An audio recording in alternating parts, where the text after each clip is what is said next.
Good morning this Monday, the 26th of June. I'm Grady Wolf, a market analyst with Bell Direct. Wall Street slid on Friday with the key indices closing lower for the week and the Nasdaq snapping an 8-week winning streak as investors shift focus to the high potential of a US and possibly global recession. The Dow Jones fell 1.7% over the week, the S&P 500 lost 1.4% and the tech-heavy Nasdaq also fell 1.4%. Inflation around the world remains elevated and stock markets have been on a solid rally of late, so investors have pulled back optimism and now assess the high likelihood of a US recession as the Federal Reserve maintains an aggressive stance toward tackling inflation in the region. Shares in Goldman Sachs declined on Friday after CNBC reported the investment bank is likely to face a large write-down for its 2021 acquisition of fintech firm GreenSky. Over in Europe, markets in the region also closed lower on Friday amid dampened global investor sentiment and on the back of a hawkish 50 basis point rate hike out of the Bank of England on Thursday.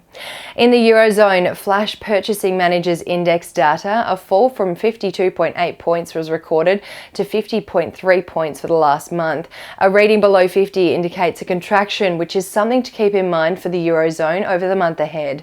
The Stoxx 600 fell 0.3% on Friday, Germany's DAX fell 0.99% and the French CAC lost 0.55%.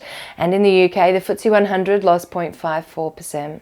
German energy company Siemens Energy tumbled 37% on Friday after scrapping its profit guidance due to issues with its wind turbine division.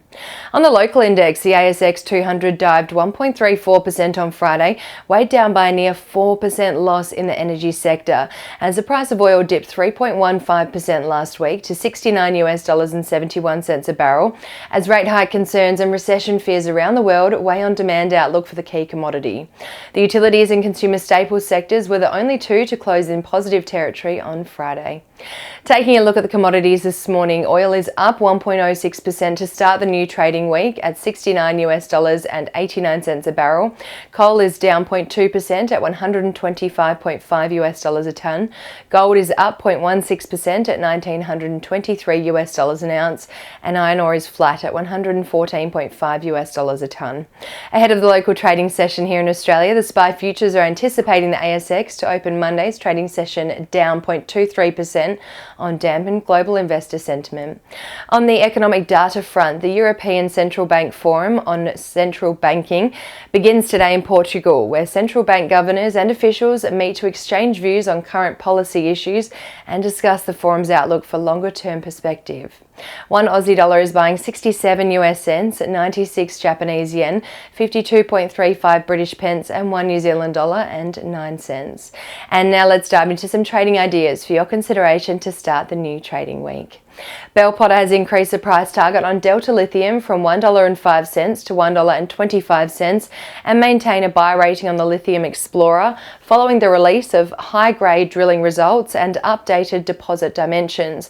The company reported drilling results from its Yinathara lithium project in WA and notes Melinda boasts a lithium mile comprising two major parallel ore zones, M1 and M35, each now drilled out over 1.6 kilometres in strike length.